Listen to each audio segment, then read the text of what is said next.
මට මොකටද මේ වගේ රටකට ගහමු මල්ලි ඒ වගේ කටවල් වැට කර වැඩ කවට කමට අපි සිනහව බෙදනවා මූණට රසට සැපට විහිළු බලලා සරුවේයි ඔබෙහිට ආටක නාටක ආටක ආටක නාටක ආටක නාටක ආටක ආටක නාටක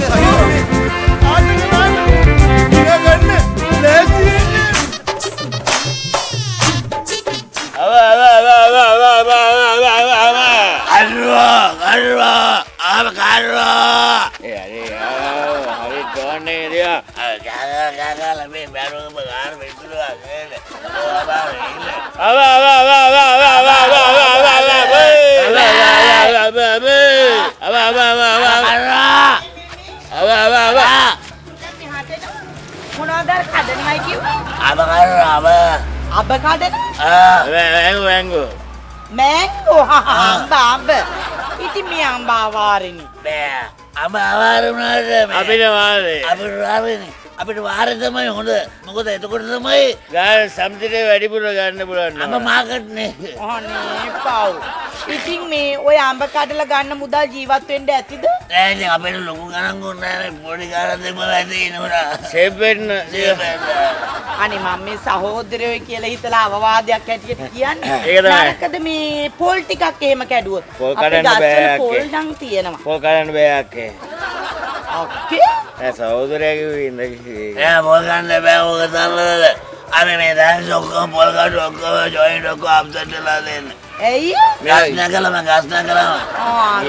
ගෙවිලා ඒක තමයි නේද එහෙනම් මොකෙන්ද කඩන්නේ දැන් අපි අඹ කරන්නේ කෙක්කේ කොක්ක දාලා දින මේ කෙක්ක තියන් ඉන්නේ ඒකටද ඔව් දැම්මත් හරි අපි කියමුකෝ දැන් තියෙන ආඹ ටික කෙක්කෙන් කැඩුවා කියලා කෙක්කට වැඩි උඩින් තියෙනවා මොකෙන්ද කඩන්නේ ඒක ප්‍රශ්නේ නෑ අපි ගල් ගාලා පොළු ගාලා කඩන ආඹ ටික ඩක් ගාලා බිමට වැටෙනවා නැත්තද නොයවත් ආඹ තියෙන කඩමු තියෙනවා ආඹ කඩනවා හැබැයි ගෙඩි නෑ කොළ විතරයි තියෙන්නේ පුළුවන්ද කඩන්න ගමන්නේ කොළ කඩමු පේනවා කොළ කඩ බොරුවට දෙන්න හදන්නේ කියලා අනේ මේ නිකන් පාලේ අල්ලා බයි යන්න ආවා මෙතන ගහ දාන්න මට කොළ කඩා පාන්න බොල කඩපල්ල අඹ නෙමෙයි කටු වෙනන දූරියක්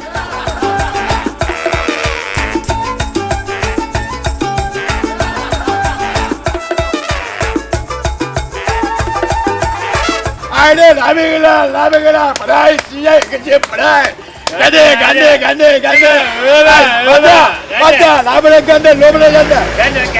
Gande padai, bande, nona radi gande. Apa jawabannya nona? Itu. Europe. Europe.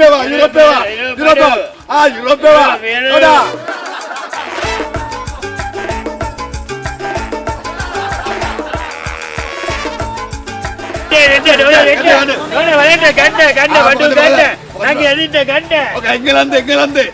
England. Oh no, England. යකෝ සුද්ධිය අඳින්නෙත් එතකොට කිව්වද Oh, මොකද සුද්ධිය අඳින්නේ මේවා ඒ රස්නේනේ මේම් දාපුවා මේ ගියවුවා ගන්න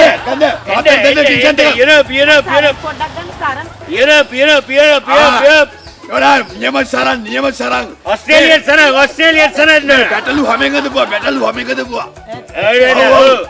ඔක්කොම ටිකක් පෙරලා අරන් තියෙනවා 125 Oh, 125 rupees.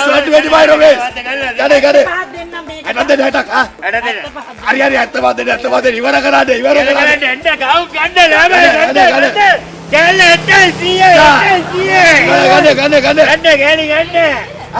ගන්න තුන්සිය බලක් බඩු ඉවරයි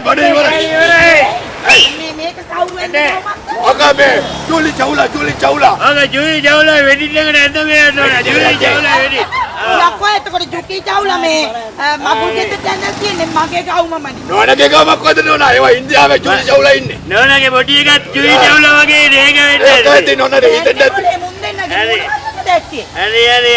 ගන්න තියෙන්නේ කොක් බොල නේද එදා මහදවල් අවාරෙත් පැහෙන මැංගෝ අම කඩ ඇවිත් බලන්න මැල්ලි පූස්කාන හින්දා අල්මාරියේ තිබිලා මම පොඩ්ඩක් වැලට දැම්මා. මුන් මේ හොරකම් කරගෙන ආපු ඇඳුම්නේ විකුණන්නේ. මුන් දෙන්නට ගහන්න ඕනේ.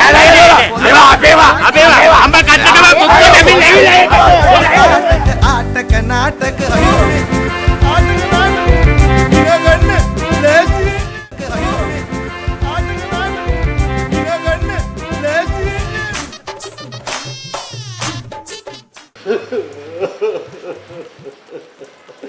අයියෝ මගේ මාවන්ඩි මගේ දෙවියෝ ඔයා කියපු දේ අහන්න මට බැරි වුණානේ මගේ මාමන්ඩි ඇයි ඔයා වගේ රත්තරන් මිනිස්සේ මේ වගේ යක්ෂ දුවෙක් හැදුවේ මගේ මාමන්ඩි මොකද මේ ගෑණි මලා වගේ අඬන්නේ? ගෑණි මලා නම් කවුද යෝති අඬන්නේ හතර වටේ ගසෝ ලයිට් දාලා සුපර් ඩීජේ එකක් ගහලා ගන්නවනේ පට්ට මලගයක් අල්ලපු ගෙදර ගෑණි හොල්මන් වෙන්න තමුසේ බලංගිට මම මැරෙන කන්ද මිනිස්සු? ඒ වගේ ලස්සන වචනයක් මං ඇත්තටම අහන්නේ කවද්ද මැටිද? දත්තන්දම බඩට යව ගන්න කැමතිද? නෑ දත්තන්දම ඕනේ නෑ පුරුවන් නම් මගේ මෙන්න මේ පණුව කාපු දත ගලවලා දෙන්න පින් සිද්ධ වෙනවා. ඒක නෙමෙයි. මොකද මේ උදේ පාන්දර අපේ තාත්තා මතක් කර අඬාඬ ඉන්නේ? ඔයාගේ තාත්තා මගේ රත්තරන් මාමණ්ඩි ආ ඉන්න ලෝකෙට පින් දෙන්න ඕනේ. ඒ වගේ රත්තරන් මිනිස්සෙක් මේ ලෝවෙත් නෑ. ලොවෙත් නෑ තමයි. එයා දැන් පරලොවනේ. මගේ මාමණ්ඩි ඔයා ඉන්න ලෝකේ වාට තනිකම රජ යනවනම් පාළුව දෝරේ ගලා යනවනම් මේ දුවවත් ඔයාලකට ගන්න මාමණ්ඩි මට මගේ ජීවිත කාලේ ඉතුරු ටිකවත් සතුටින් ගත කරන්න මාමණ්ඩි අනේ ඔයා නම් මා චපල මිනිහේ කැලඩින් කොහමද කොච්චර ආදරේ කරාද? ආදරේ කළා නේද මාව කසාද බැන්නේ? ආදරේ කළා කසාද බඳිනේ උන්ට හොඳ පාඩම් මේවා හොඳ පාඩම්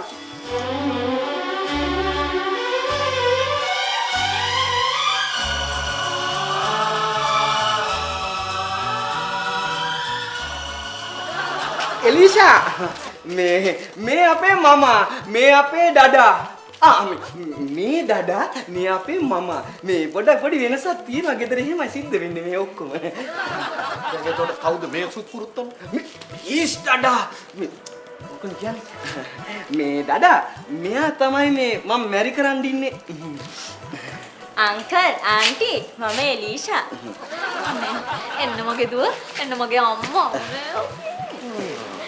මගේ අම්මා බලපංකෝ තව දවස් දෙකක් තුනක් යනකොට මුන්දෙන ණයයි මුගටේ වගේ අරගන්න ලස්සන අනේ අන්න ඕකනේ කියන්නේ දඩා මේ තමුන්ගේ පුතා පළවෙනි වතාවට ඒ කියන්නේ හා පුරා කියලා කසාද බඳින්න ගෑනු ළමෙක් එක්කනට ඕම ආව කැපෙන කතා කියන්න එපා තාත්තේ හා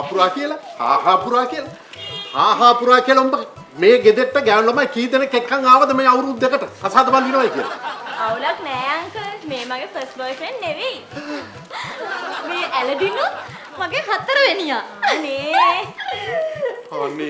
ඒක දැනුයි මට කිව්වේ ඔයාලා කොච්චර නරක ගෑණියෙක්ද මං හිතුවේ මම මෙයාගේ පළවෙනි ප්‍රේමවතා කියලා අනේ මාමණ්ඩි උඹ ඉන්න තැනකට උඹට හොඳක් නම් සිද්ධ වෙන්න එපා මට මේ කරපු අපරාධෙට මොකද මිනිස්සු අපේ මැරිච්ච තාත්තට බනින්නේ පිට ළමයෙකුත් ඉන්නවා ඒකනේ දඩා මේ අපේ සියා පප්පට බයින්නේ මොකද මේ ඇයි සියා පප්පට බයින්නේ මීට අවුරුදු 25කට කලින් උඹගේ අම්මවයි මාවයි කච්චේරියට ඇදගෙන ගිහිල්ලා අපිව කසාද බැන්දුවේ ඔය යකා තමයි. හරි එහෙනම් අද රිදී ජුබිලිය සමරමු. අනේ අපි අවුරුදු 25ක් නම් කොච්චර හොඳින් පවුල් කෑවද නේද මෙයා? පවුල් කෑවා. ආලපාල හොඳට පවුල් කාකා හිටපු උන්ගේ පවුල් කෑවා උඹලා අම්මා. අනේ මේ මිනිහගේ කට දඩා ඔය තරම් ඔයගේ දේවල් දුකින් කතා කරන්න මොකද්ද ඔය තරම් හේතුව කියන්නකෝ මට පොඩ්ඩක්.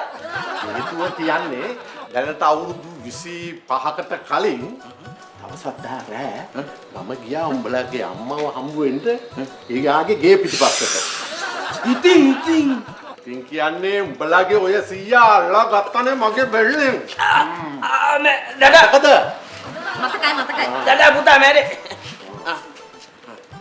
එතකොට උඹලාගේ අම්මගේ වයස අවුරුදු 15යි. එතකොට උඹලාගේ සීයා හරි නීතිකාරද? නෑ. ඔව්. එයා මට ඔප්ෂන්ස් දෙකක් දුන්නා. කැමති එකක් තෝරගන්න කියලා. නෑ. මතකද? මතකයි මතකයි. එක තමයි. උඹ හෙටම මගේ දුව කසාද බඳින්න ඕනේ කිව්වා. මේ එතකොට දෙක මං උඹ අවුරුදු 25කට බාල අපරාධකාර නඩුවක් දාලා හිරේ යවනවා කිව්වා. නෑ. ඕ ඉතින් ඩඩා තෝරගත්තේ මොකද්ද? මම උඹලා අම්මව කසාද බඳින්න තීරණය කරා.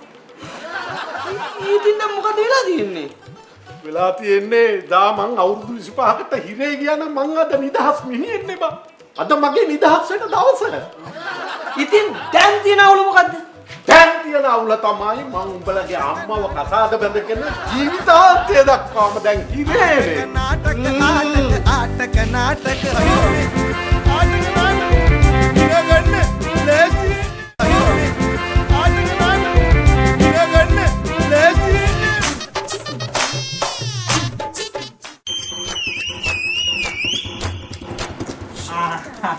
කට්ටියම ඇවිල්ලානේ. ආයිබෝන්ද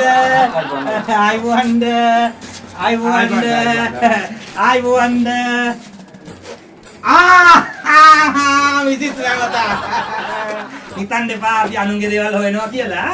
ආරංචියක් තියෙනවා ඔයාගේ මහත්තයා මේ බැරල් බාගෙත් එක්ක ඉන්න බෑ කියලා ඔයාලා දාලා ගියා කියලා. ඇත්තද? මේ කටහඬ හිටා මහත්තයෝ. මොන්න බලන්නකෝ වැඩලා කතා කළත් අද කාලේ මිනිස්සු ඒකනේ ආයිබෝන් කිව්වමත් නේද? නේ මන්ද. මේ මිසුසා. ඔව්. ඔයා හැමදාම හැමෝම එක්ක කතා කරන්න කලින් වැඳලා නේද කතා කරන්නේ? වැඳලා. මම උදේට ගෙදරින් එන්නේ අපේ දේවිට දන ගහලා වැඳලා. ඇත්ත වශයෙන්ම මිස්ටර් සුරං ඔව්. කවුරු හරිම හස්බන්ඩ් කෙනෙක් ගෙදරින් එන්නේ ඉස්සෙල්ලා තමන්ගේ වයිෆ්ට දන ගහලා වඳිනවා නම් ඒක හරීම හොඳ වැඩක්. මේ මචං මේ අයියෝ උදේ පාන්දර මොනවද මචං මේ ගෑනුන්ට වැඳලා වඳින කතා කරන්නේ මොකද්ද මේ? නැච්ච නැද්ද? නෑ මිස්ටර් සිරං don't misunderstand. මම කිව්වේ දේවිට වදිනවා කියලා. මම වදින්නේ ශ්‍රී දේවිට. මේ අර පිච්චර් වල ඉන්න ශ්‍රී දේවිට. මචං මිස්ටර් සුමනේ ඔය ශ්‍රී දේවිට වදිනව නේද? ලැබීම හොඳයි. ලැබීම ෂා. මම නම දාලා තියෙන්නේ. ධන දේවි. නිකන් ශ්‍රී දේවි නෙමෙයි. ධන දේවි. මචං මේ මිස්ටර් සුරං. ඔව්. මේ එතකොට ඔයාගේ වයිෆ් ඉන්නේ. ඔව්. වයිෆ් දෙනවත් දේවි නේද? ඔව්. අපේ වයිෆ් දේවි වුණාට එයා ඇවිල්ලා ශ්‍රී දේවි නෙමෙයිනේ. එහෙනම් එයා ඇවිල්ලා මූ දේවි. ඔයා කියන්නේ මම නම දාලා තියෙන්නේ ආදරයට රින දේවි කියලා. ඇයි කියන්නේ මම කොච්චරද හම්බ කරන්නේ ඒ ගෑණි කාබාසිනිය කොන්නවා. මම හම්බ කරනවා ඒ ගෑණි නැති කරනවා. මම හම්බ කරනවා ඒ ගෑණි නැති කරනවා. මම ඒකයි රින දේවි කියලා දාලා තියෙන්නේ. මේ ඔයා කියන්නේ තඹ සතේට බස්සනවනේ සේරම. මොකද මම කියන්නේ? නෑ මචං ඕක කියනකොට මට මතක් වුණේ. ඔව් මචං බඳිනවා නම් මචං අන්න අපේ වයිෆ් අන්න රත්තරන් ගෑනු. ෂා අපේ වයිෆ් මගේ වයිෆ් අන්න මචං ගෑනු. ඉතින් මට සෙට් කරහන් කොබඳින්ද? මම මේ කියන්නේ මගේ වයිෆ් ගැන. sorry පොඩ්ඩක් වැරදුනා මේ මචං දැන් ඒක ඔයාගේ වයිෆ් තඹ සතයක්වත් ඉතුරු කරනවද ඉතුරු කරනවා අපේ ගෑණි තඹ සතෙත් වියදම් කළා ඉතිරි වෙන තඹ සතේ තඹ වලට විකුණනවා අන්න ගෑණි ඒ කියන්නේ ඉතුරුක් ඇත්තම නෑ ඉතුරුවක් අපෝයි ෂෝක් එකේ හොඳ ඉතුරුවක් තියෙනවා මාසේ අන්තිමට නම්බර 1 නායකවරු ටිකක් ඉතිරි කරලා තියෙනවා ඇත්තනේ ඕකේ අනිත් එකනේ මචං මට වෙලා තියෙන්නේ මං දවසක් අපේ වයිෆ්ට කිව්වා මේ මං හම්බ කරන මේ පඩිය බොහොම අර පිළිමස්යෙන් වියදම් කරන්න කියලා මේ යෝති ගත් කරන්න කියපිනේ ඔහෙට තව කොහේ හරි මේ පවුලක් ඉන්නවා කියලා බලනවා ඉතින් වටින කතාවක්ද කිව්වේ කියලා හරියට හරිනේ ඒ කතාව හරි කිව්වේ නේද ඒ කතාව හරි මොකක්ද හරියට හරි නෑ ඒක වැරදි නේද ඒ කතාව මොකක්ද ඒක වැරදි එපා මොකක්ද නෑ මං කිව්වේ වෙනම පවුලක් ඔයාට නැත්තම් ඒක හරි වැරදි නේද මචං මේ අයිති සුරං ඔය හිතනද මම වෙන ගෑනු කෙනෙක් ගැන හිතනවා කියලා පවුල ඇරුණාම නෑ එහෙම හිතන්න එපා වෙන කෙනෙක් ගැන හිතන එක වැරදි හිතන්න එපා තමුන්ගේ වයිෆ් ගැනම විතරක් හිතන්න දැන් කොටිම කියනවා නම් මම වුණත් වෙන කවුරුත් ගැන හිතන්නේ නෑ ඔයාගේ වයිෆ් හැරෙන්න ඒකයි මොකක්ද අයෝ මේ පේවා වාගෙන මචං සුරං මොනවද මචං මේ උදේ පාන්දර කතා කරන දේවල් මේ මුකුත් නැද්ද වෙන කතා කරන්න දෙයක් නෑ සිරන් ඔයා මට කියන්න මේ හරි ඔයා දැන් ජීවිතේට ඔයාගේ වයිෆ්ගේ අතින් ඇරෙන්න වෙන කායව අතින් අල්ලලාම නැද්ද ඒක කියන්නකෝ මම මූණත් ඉඹලා තියෙනවා අන්න දැක්කනේ මූණත් ඉඹලා තියෙනවලු දැක්කද මචං කාගේද මචං මූණ ඉඹේ මම මූණ ඉඹේ ඔයාගේ වයිෆ්ගේ අපේ වයිෆ්ගේ නැත්තම් කවද්ද? ඔයගොල්ලන්ගේ වෙඩින් එක දවසේ මගුල් ගෙදර ඔයා ආවෙත් නැහැ. ඔයා බොරුවට ඔයා ලියුම් කවරයක් දෙන්න තියෙන ලෝභකමට අපේ මගුල් ගෙදර ආවේ නෑනේ. ඔයා බොරු කතා මෙයා මේ කියන්නේ. හරි මචං මගුල් ගෙදර එන්න බැරි වුණාට මචං මට ඔයගොල්ලන්ගේ වයිෆ් පාරදී හම්බෙලා 3-4 පාරක් මම මූණ ඉඹලා වැයට විශ් කළා. ඔව්. මොනවා අපේ වයිෆ්ට නැත්තම් ඉතින් වෙන කාටද? යකෝ ඒ ගෑණි මට කිව්වේ නෑනේ මේ ගැන. මේකයි සුරං ඔයා කලබල වෙන්න එපා. දැන් ඔයාගේ වයිෆ් මචං මේ පතිදම් රකින්න විශිෂ්ට කාන්තාවක් නේ මචං. එහෙම පතිදම් රකින්න ගෑණියෙක් මචං. හරිද? රහසක් රකින්න නැතුව ඉන්නේ නෑනේ. ඔතෙන් මේ මචං මේ වෙනි මොන හරි කතා කරන මොකද දැන් හරි අමාරුයි ජීවත් වෙන්න. හරි අමාරුයි. ඔව් එක පඩියෙන් ජීවත් වෙනවා කියන්නේ හරි අමාරුයි. ඔව් නේද? ඒකයි නේ මචං මම කියන්නේ මේකයි. දැන් ඔබට එක පඩියකින් ජීවත් වෙන්න අමාරු නම් මේ බොස්ටන්ම ගියාම මට එක පඩියකින් ජීවත් වෙන්න බෑ. පවුල් දෙකක් තියෙනවා. පවුල් දෙකක් නඩත්තු කරන්න මට පඩි දෙකක් දෙන්න කියලා. මේ මිස්ටර් තිරන් හරි වැඩි ඕනේ. ඔයා මට කියන්න මොකද්ද? ඔයා මගේ බොස් වෙලා. ඔව්. මම ඔයාගේ සේවකයෙක් වෙලා මම ඔයා ගාවට ඇවිල්ලා කියනවා සර් මේ මට පවුල් දෙකක් ඉන්නවා සර් දැන් ජීවත් වෙන්න හරි අමාරුයි සර් මේ පඩි දෙකක් දෙන්නකෝ කියලා කිව්වොත් එනවා. මේකයි මම කියනවා සලකලා බලන්නම් මෙහෙමයි. මොකද සැලකලා බලන්න? නෑ මචං මෙහෙමයි මම බොස් වුණා නම් ඔයාගේ බොස් වුණා නම් මං කියන්නේ මෙහෙමයි. මම සලකලා බලන්නම්. හැබැයි රම්සෙට පවුල් දෙකක් නඩත්තු කරන්න බැර නම් එක පවුලක් මට ගෙනත් දෙනවා. මම එහෙම හරි උත්තරේ දෙනවා. අන්න ඒකයි. මම බොස් කෙනෙක් වුණා නම් එහෙමයි. පොඩ්ඩක් මොකද්ද? දැන් ඒ කියන්නේ මට පවුල් දෙකක් ඉඳලා ඒක නඩත්තු කරගන්න බැරි නම් ඔයා එක පවුලක් බාර අරගෙන මේ මට සපෝට් එකක් දෙනවා. සපෝට් එකක් දෙනවා මං ඔයාගේ බොස් වුණා නම් මං එහෙමයි. දිනුරපන්. ප්‍රොමිස්. ඔළුව යට තියපන්. ඔව්. මේ මට මිස්ටර් සිරන් මොකද්ද? එහෙනම් ගොමගේ බොස් වෙන්න ඕනේ. මට දරු පවුල් දෙකකුත් නැහැ. එක පවුලයි ඉන්නේ. ඔව්. පුළුවන් නම් ගොමගේ බොස් වෙන්නෙම නැතුව මගේ දරු පවුල බාර අරගෙන දැන් නඩත්තු කරහන්කෝ. ඉවරනේ කතන්දරේ. ඔයාගේ දරු පවුල් බාර ගන්නවා. නිකන් ගෙනත් දෙන්නකෝ. අනේ අම්මේ මේ මට බස් ඕනෙත් නැහැ මම පයින් යනවා. අප්පෝ.